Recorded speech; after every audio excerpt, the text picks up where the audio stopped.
चैत्र नवरात्रि के 5वें दिन माँ दुर्गा के स्कंद माता स्वरूप की पूजा की जाती है। माँ स्कंद माता शक्ति, मातृत्व और करुणा की प्रतीक हैं। इन्हें भगवान कार्तिकेय, जिन्हें स्कंद कुमार भी कहा जाता है, उनकी माता के रूप में पूजा जाता है।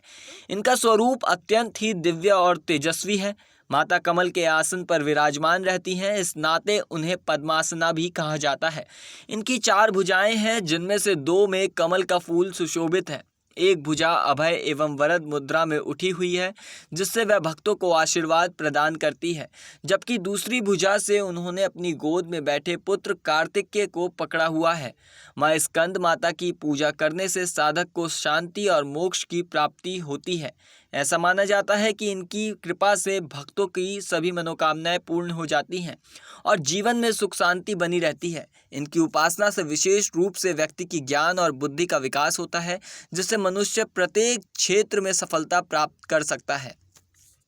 पौराणिक कथा के अनुसार माता सती द्वारा अपना देह त्यागने के बाद भगवान शिव ने स्वयं को सांसारिक बंधनों से दूर कर लिया था और एक तपस्वी के रूप में तपस्या करने चले गए। इसी दौरान तारकासुर और सुरपद्मन नाम के 2 राक्षसों ने देवताओं पर हमला कर दिया। उस समय देवताओं की मदद करने के लिए कोई नहीं था। तारकासुर और सुरपद्मन नाम के दोनों राक्षसों को भगवान ब्रह्मा द्वारा ये वरदान प्राप्त था कि उनका अंत भगवान शिव की संतान ही करेगी। उन दोनों राक्षसों के अत्याचारों को देख देवतागण भी चिंतित थे। तब सभी देवता भगवान विष्णु के पास गए और उन्हें अपना दुख सुनाया, परंतु भगवान विष्णु ने उनकी कोई मदद नहीं की।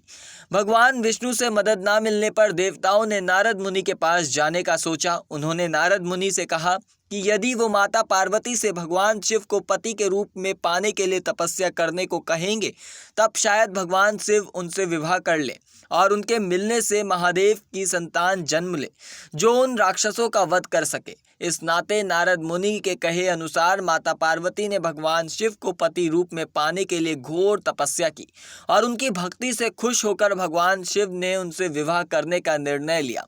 विवाह के पश्चात माता पार्वती और भगवान शिव की ऊर्जा से एक बीज का जन्म हुआ।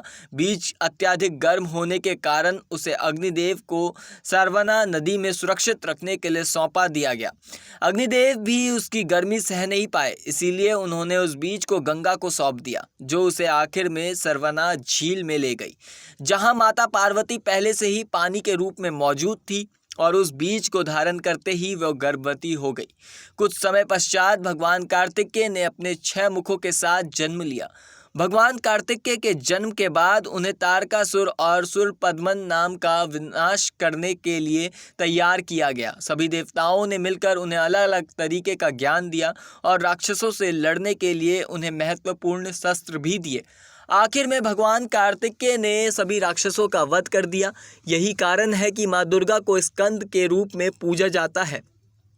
नवरात्रि के 5वें दिन माँ स्कंद माता की पूजा के लिए सुबह जल्दी उठकर स्नान करें, पीले वस्त्र पहनें, देवी की प्रतिमा या फोटो पर गंगा जल छिड़कें, रोली कुमकुम लगाएं, पुष्प, फल और केले का भोग लगाएं, मंत्रों का जाप करें और आरती भी करें।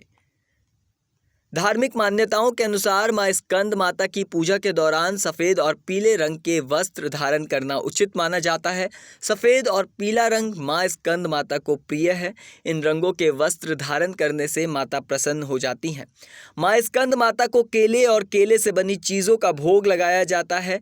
केले के अलावा माता को खीर, पूड़ी, हलवा, पीले रंग की मिठाइयाँ, केसर, खीर का भोग भी लगाया जा सकता है। फिलहाल इस जानकारी में इतना ही। मेरा नाम प्रवीण उपाध्याय है और आप देख रहे हैं नेक्स्ट 9 स्पिरिचुअल।